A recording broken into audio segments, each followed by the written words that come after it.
vir u teenwoordigheid. Dankie dat u in u grootheid vir ons ontmoet. En al verstaan ons nie altyd alles nie, al het ons nie beheer oor alles nie, kan ons wees en kan ons weet, Here, by u is ek veilig. Here, ons is vandag hier by mekaar om uit u woord saam te luister, wat u vir ons wil sê. Help ons om te hoor, en help ons om toe te laat, dat u ons lewe kom verander. Dankie, Here, vir u liefde, u genade en u teenwoordigheid hier vandag. Here, hier is ons harte. Maak dit oop en help ons om te luister. Amen. Kom ons lees Matteus 13 van vers 24, dan gaan ons weer so 'n stukkie skiep en dan weer aangaan by vers 30. Hy het nog 'n gelykenis aan hulle voorgehou en gesê, die koninkryk van die hemel kan vergelyk word met 'n man wat goeie saad op sy land gesaai het. Een nag toe die mense slaap, het sy vyande gekom en onkruid tussen die koring gesaai en verdwyn. Toe die groen koring opskiet en in die aar begin kom, het die onkruid ook sigbaar geword. Die slawe van die boer kom sê toe vir hom, meneer, het u nie goeie saad op die land gesaai nie? Waar kom die onkruid dan vandaan? Hy antwoord hulle, dit is 'n vyand se werk. Die slawe sê toe vir hom, wil u hê ons moet dit gaan uittrek? Nee, sê hy, as julle die onkruid nou by mekaar maak, sal julle die koring saam uittrek. Laat albei saam groei tot met die oes. In die oestyd sal ek vir die wat oes sê, maak eers die onkruid by mekaar en bind dit in bondels en dit om dit te verbrand, maar bring die koring na die skuur toe. Dan gaan ons 'n bietjie aan na vers 36 toe. Daarna het Jesus van die mense af weggegaan huis toe. Sy disippels kom toe by hom en vra, verduidelik tog vir ons die gelykenis van die onkruid in die land. Jesus antwoord, hy wat die goeie saad saai, is die seun van die mens. Die saailand is die wêreld. Die goeie saad, dit is die mense van die koninkryk. Die onkruid is die aanhangers van die bose. Die vyand wat die onkruid saai, is die duiwel. Die oes is die volëinding van die wêreld. Die wat oes, is die engele. Soos die onkruid bymekaar gemaak en met die vuur verbrand word, so sal dit met die volëinding van die wêreld wees. Die seun van die mens sal sy engele stuur, en hulle sal uit sy koninkryk verwyder, almal wat ander mense in sonde laat val, en almal wat die wet van God oortree, en sal hulle in die brandende oond gooi. Daar sal hulle huil en op hulle tande knars. Dan sal die gelowiges in die koninkryk van hulle Vader skitter soos die son. Wie ore het, moet luister. Nou, as mens nou die stuk lees, dan kom ons baie duidelik agter, die ou wat saai, die saaier het vyande. Nie omdat die saaier noodwendig rede gesoek het om vyande te maak nie, of iets verkeerds gedoen het nie. Die lewe is baie keer net so, dat almal nie van mekaar hou nie. Maar hy het vyande, mense wat regtig vir hom seer wil maak, wat skade vir hom wil gee. En op die einde is dit 'n beskrywing oor die eeuwenoude lange stryd tussen God en die Satan. Hy wil so graag vir God vernietig. Hy wil so graag hê hy moet seer kry. Hy wil hom bykom. Hy wil nie hê hy moet goed wees nie. Hy wil nie hê hy moet gelukkig wees nie. Maar die probleem is, hy kan nie by God uitkom nie, want God is, soos ons nou nog gesê het, te magtig. Hy's te groot. Hy kan nie by God uitkom nie. En as ons die natuurlike volgende stap, as mense nie by hulle vyande kan uitkom nie, wat doen hulle? Hulle maak dit wat naby aan hulle is, seer. Want dan kry die wat hulle wil bykom, en die wat hulle wil skade aanrig, ook seer. So dis wat Satan dan nou ook doen. Hy kan nie by God uitkom nie. So hy maak dit wat vir God die kosbaarste is, seer. En hy probeer God en dit wat vir hom kosbaar is, skei van mekaar. Want hy weet, ons kan nie sonder hom wees nie. En dit gaan my verstand so bietjie te bowe, want kom ons wees net so bietjie met daai gedagte. Die Satan wil God se kosbaarste besitting, dit waarvoor hy die liefste is, seermaak. En dis ons. Kom ons wees net gou. Dit wat God as kosbaar beskou, is ek en jy. Is dit nie groot nie, né? Is dit nie groot om te dink, maar God beskou jou so kosbaar, dat dit hom seermaak, regtig seermaak, as jy nie by hom is nie. Dat dit nie net vir jou sleg is nie, maar dat dit ook vir God sleg is, want hy het jou gemaak en hy het jou lief, jy is kosbaar vir hom. Dit is so amazing, né? Dit is so amazing om te dink dat God jou, wat so nietig is, wat so maklik foute maak, wat so vol sonde is, die God van die heelal, wat ons eers kan begin om te beskryf nie, is lief vir jou. Hy is lief vir jou, hy sien jou raak.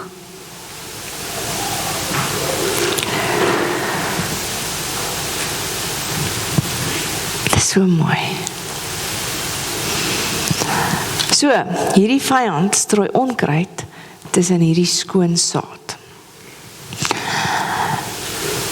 En hierdie werkers is die mekaar, want wat gaan hulle nou doen? Nee, dit is baie moeilik, want hoe gaan hulle nou hierdie skoon saad, wat God so mooi voorberei het, wat hierdie saaier so mooi voorberei het, en wat hy oor drome gehad het, nou is dit volk, dis belemmer, dis volk onkruid, wat maak ons nou?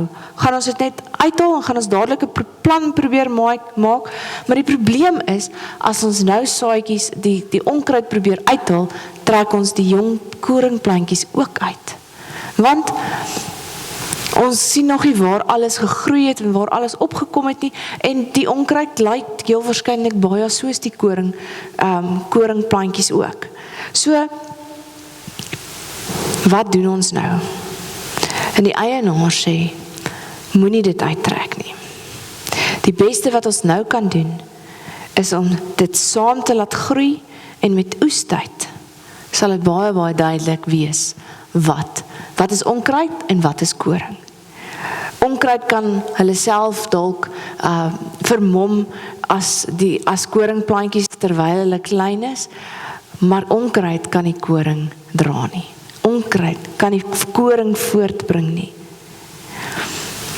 En hierdie is so kragtig, so eenvoudige beeld, maar so kragtig, né? Want op die einde is hierdie gelykenis, vertel dit iets van God wat beter in ons lewe weet, né? Want die probleem van ons mense is, ons oordeel baie maklik, né? Ons kan maklik vir die ou langs my sê, ag, jy is nie soos ek nie, so, miskien is jy onkruid, miskien verdien jy nie, om saam met God in die hemel te wees nie. Ons oordeel mekaar, en ons sê, maar ek weet beter. En dan maak ons seer. En dan baie keer, dan kom ons op 'n punt wat ons besef, maar miskien was ek nie heeltemal reg nie. En God sê dit ook vir ons. God sê vir ons, moenie oordeel nie.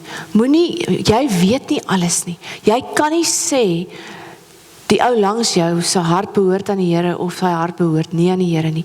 Want jy's deel, jy's vervleg met hierdie stikkende wêreld, jy's deel van hierdie sondige wêreld.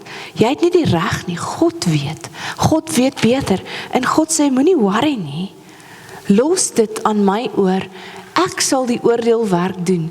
Aan die einde van die tyd gaan hulle van die wat nie regtig koring was nie, wat onkruid was, uitgeken word aan hulle saad.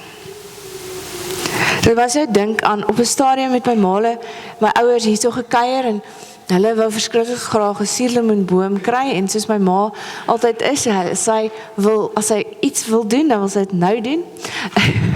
En ons ry toe en ons gaan koop 'n suurlemoenboom en die mense by die kwekery sê vir hulle, maar hierdie is 'n suurlemoenboom.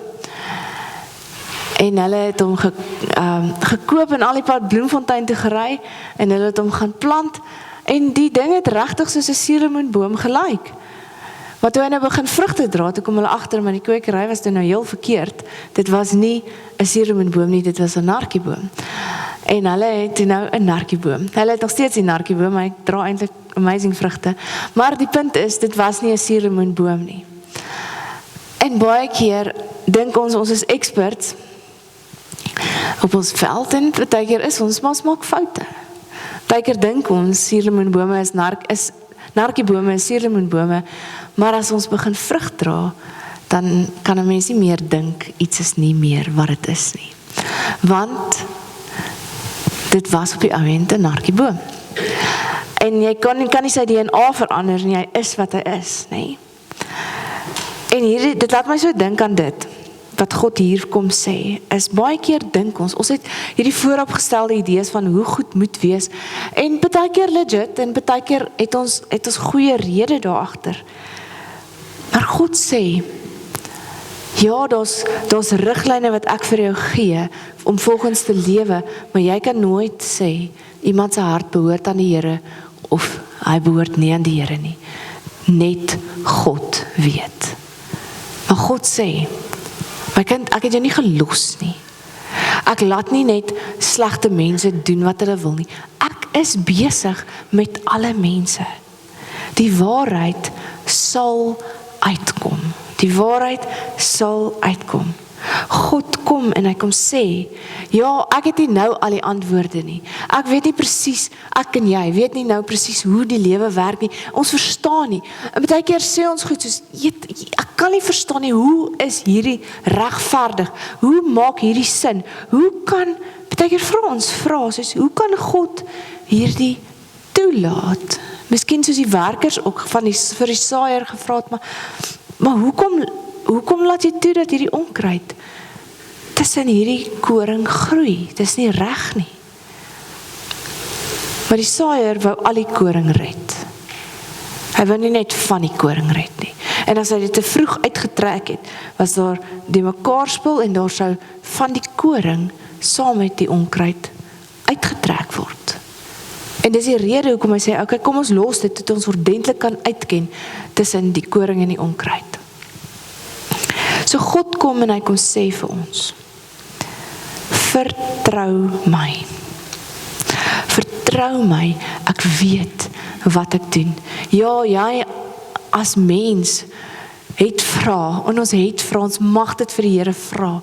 Ons mag sukkel daarmee, ons mag ons harte oopmaak en daarmee deel, nee. Maar God sê, op die ou end is dit nodig om op 'n punt te kom wat jy sê, na al jou vrae, na al jou worsteling, wat ons kom op 'n punt wat ons sê, okay Here, ek verstaan nie. Dit maak nie vir my sin nie. Hoekom hierdie moet gebeur nie? En hoekom U toelaat dat hierdie mense of hierdie goed in die wêreld ons so seer maak nie? En het was ook nie vir die saaier lekker om te sien hoe die onkruid moes opkom tussen hierdie skoon saad wat hy so mooi voorberei het nie. Maar hy het geweet, hy moet wag. Want hy wil nie die koring seer maak nie. So die Here sê, vertrou my, ek weet wat ek doen. En dit beteken nie, ons mag nie emosies ervaar nie.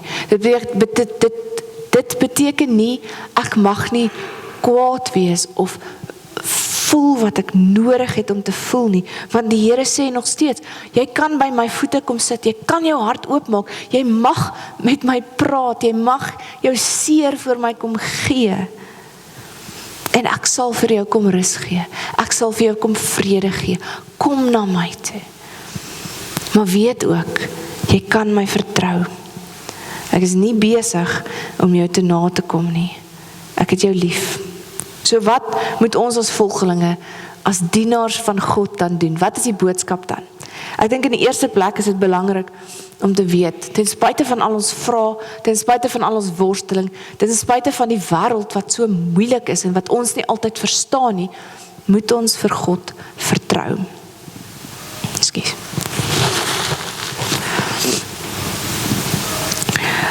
Tweedens, vra God ook dat ons gehoorsaam moet wees aan hom. Soos ons die 10 gebooie ook nou oor gepraat het vroeër. God gee vir ons riglyne vir 'n rede. Ons kan nie ons saligheid bewerk daarmee nie. Dit gaan ons nie in die hemel bring nie. Al wat ons in die hemel bring is dat ons glo dat hy ons gered het. Maar die Here sê, jy moet nog steeds, as jy wil voluit leef hier op aarde en regtig wil wees wat ek jou gemaak het, daai koringaar wat ek jou geplant het om te wees, wat ek jou gemaak het om te wees, wil wees en jy wil floreer, dan moet jy my riglyne volg, dan moet jy gehoorsaam wees aan my, dan moet jy luister vir my, anders gaan jy sukkel, anders gaan jy jouself te nakom, anders gaan jy ander mense verwoes. Terwyl ek opgelees het, is daar ou wat 'n voorbeeld gebruik het om hierdie te verduidelik en dit nogals dit verduidelik het vir my nogals mooi. Ekskuus, daar's nou baie sand in my oë vir een of ander rede. Kan nie sien nie.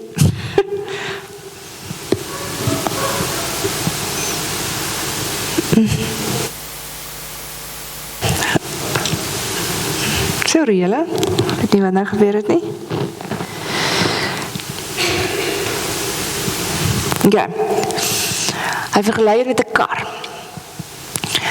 As jou kar stukkend is en hy kan nie ry nie, kan jy niks met hom doen nie. Hy staan daar. Die enigste manier hoe die kar weer gaan ry is as jy hom regmaak, né? So jy vat hom na iemand toe wat weet hoe werk karre en hulle maak hom reg vir jou. En jy moet vertrou dat daai kar reggemaak word deur iemand wat weet wat hulle doen, né? En daai persoon wat dan vir jou die kar regmaak, sê dan nou vir jou, om verder te kan ry, moet jy nie weer hierdie goed doen nie. Moet jy nie weer, jy kan hom nie weer stamp nie, jy moet versigtig ry. Daar's reëls op die pad vir 'n rede, né? As jy by jou eindbestemming wil uitkom, moet jy nou hierdie kar oppas, né? As jy hierdie kar tot sy volle potensiaal wil gebruik, moet jy die kar oppas. En jy moet die riglyne wat gegee word vir jou om hierdie kar op te pas, om die beste uit die kar uit te kry, moet jy nakom, né? As jy dit nie nakom nie, dan bring jy weer skade aan die kar, of jy kom nie by jou eindbestemming uit nie, want op die ou end dan maak jy ongelukke, of jy maak ander mense of ander karre seer. Maar die journey, om te kom waar jy nodig het om te kom, is dit nodig om sekere riglyne te volg. Daar's sekere maniere om 'n kar ordentlik tot sy volle potensiaal te gebruik, né? En dis presies wat God vir ons ook kom sê. Jesus kom sê vir jou, ek het gesterf vir jou sondes. Ek het jou kom regmaak. Ek het jou kom verlos van jou sondes. Ek het jou kom nuut maak. Jy is gered. Die kar is reg. Hy kan ry. Hy is weer daar waar hy kan sy volle potensiaal gebruik kan word. Jy is gered as ons met ons harte glo en met ons mond bely dat Jesus Christus vir jou sondes gesterf het aan die kruis, is jy sy kind. Nee, hy het jou kom nuut maak, hy het jou 'n nuwe mens kom maak, jy het opgestaan saam met hom uit die dood uit. Maar jy lewe nog in die wêreld. En vir jou om voluit te kan lewe, help dit nie nou weer die kar word nie gery nie in die eerste plek want hy stikkend, of jy hou op lewe, of jy misbruik die kar wat nou nuut gemaak is nie. Want dan maak jy weer seer en jy maak ander karre op die pad seer, en dit is moeilik, né? So dan misbruik ons dit en ons put nie alles wat kan gebeur of wat ons kan doen uit hierdie kar uit nie. En dis presies wat met ons gebeur as mense ook. So ons is gered, ons is nuut gemaak, ons het nou hierdie nuwe lewe. In Romeine sê Paulus baie ernstig, ja, jy is gered, maar dit beteken nie, jy kan nou net doen wat jy wil nie. Want as jy net doen wat jy wil, dan verwoes jy nog steeds jou lewe, en jy verwoes nog steeds ander mense se lewe. So ek het hierdie wet, hierdie riglyne vir die lewe vir jou gegee, want ek weet hoe werk dit. Ek het jou gemaak om so te lewe, so luister vir my. Wees gehoorsaam. Ek gee nie die riglyne vir jou om jou te na te kom, of om jou in 'n boksie te sit en te keer dat jy voluit lewe nie. Dis juis sodat jy voluit kan lewe. Sodat jy die lewe wat God vir jou gemaak het, en hoe hy jou gemaak het, met wie hy jou gemaak het, kan leef. Sodat jy elke dag by God kan wees. Sodat jy saam met hom die lewe kan leef. So die Here sê twee goed vir ons in hierdie gelykenis. Vertrou my. Hy weet die lewe is moeilik, hy weet die lewe is rof, en ons het nie altyd al die antwoorde nie. Ons verstaan nie altyd hoe alles gebeur nie, want ons is net mens. Ons ervaar moeilike goed, ons vra klomp vrae. Maar die Here sê, vertrou my. Ek weet wat die beste vir jou is, en ek het jou so lief, ek gaan jou nie te nakom nie. Ek wil die beste vir jou hê. Tweedens sê die Here, wees gehoorsaam. Luister vir my as ek vir jou iets sê. Neem my ernstig op. Is nie om jou te na te kom nie, dis juis sodat jy voluit kan lewe. Jy is kosbaar vir die Here. Jy is regtig kosbaar vir die Here. Die Here sê, vertrou my, hou uit. Jy is op pad. Die einde van die verhaal is altyd by my. Niks is vir my onmoontlik nie. Ek verstaan die wêreld beter as wat jy ooit kan dink of droom. Niks is vir my onmoontlik nie. So ek wil jou uitnooi vandag, kom ons word stil voor die Here. Het is maklik om te sê ons moet gaan stil word, maar as die lewe nou eers gebeur het en ons raak besig, dan vergeet ons om stil te word. So ek wil julle, dis hoekom ek begin het om ook die stilte tyd in te werk in die diens, want ons sukkel baie keer om daar uit te kom. So ek wil jou net uitnooi, kom ons wees net saam met die Here. Maak toe jou oë.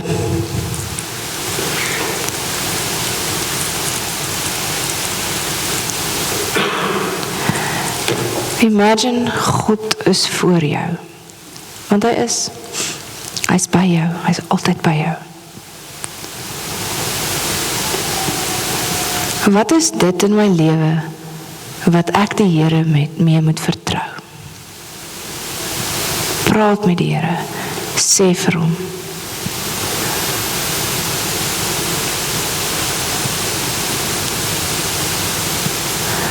Wat is dit, wat my moedeloos het, wat my raad op het? Praat met die Here.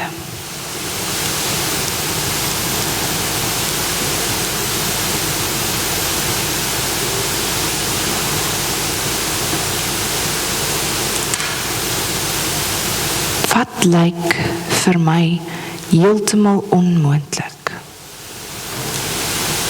Praat met die Here.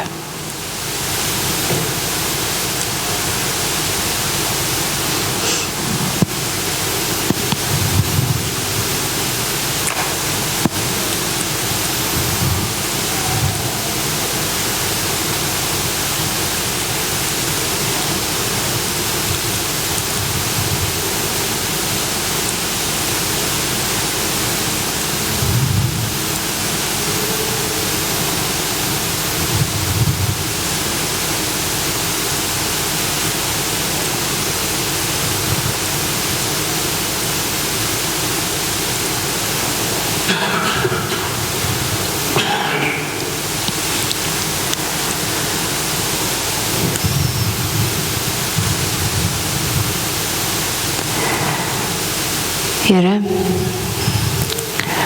die lewe is moeilik. En Here, baie keer sit ons voor U. En die lewe het nie noodwendig uitgedraai soos wat ons dit graag sou wou hê nie. En dit maak ons moedeloos. Dit laat ons verstom en verslae staan. Maak ons soms kwaad. Ons het al hierdie emosies. Al hierdie dinge soos wat ons dit graag sou eintlik wou gehad het. En ons verstaan nie, Here.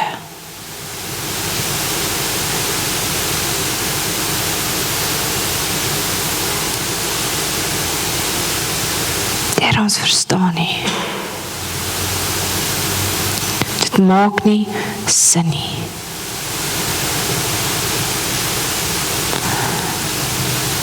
Maar Here, dankie dat ons vandag ook kan weet, maar U weet ook die beste.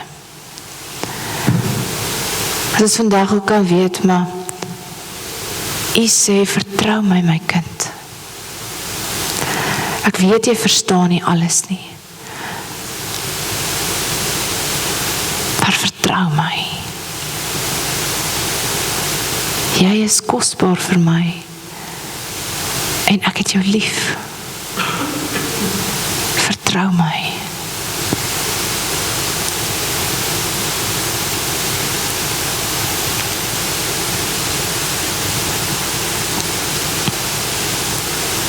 Dankie, Here. Dankie dat U groter is wat ons ooit kan dink. Dankie dat niks vir U onmoontlik is nie. En dankie dat ten spyte van die feit dat ek nie alles verstaan nie, dat ek nie al die antwoorde het nie, dat ek soms moedeloos raak, dat ek soms 'n klomp emosies ervaar, wat ek nie noodwendig wil ervaar nie, Here, maar ek sit hiermee. Dankie dat ons op U skoot kan kom sit en kan weet, maar by U is ons veilig en U het my lief en ek kan wees en U sal vir ons redding gee.